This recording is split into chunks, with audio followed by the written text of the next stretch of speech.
محمد رسول الله صلی الله علیه و آله وسلم یو حدیث کی فرمای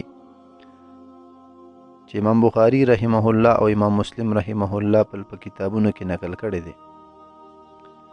من قال سبحان الله وبحمده في يوم 100 مرة حطت خطاياه وإن كانت مثل زبد البحر.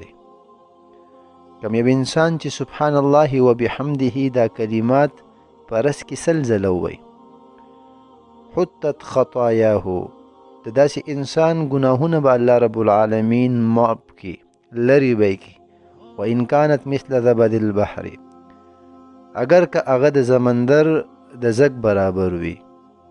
نو د ذکر د الله رب العالمین یوه فایده دا ده چې په هغې سره د انسان ټول ګناهونه معاف کیږي، اگر که هغه په کثرت سره وي.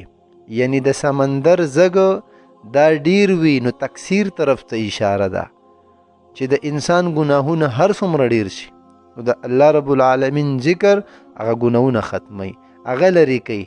د الله رب العالمین ذکر کول چې زمونږ تاسو ګناهونه دا معاف شي.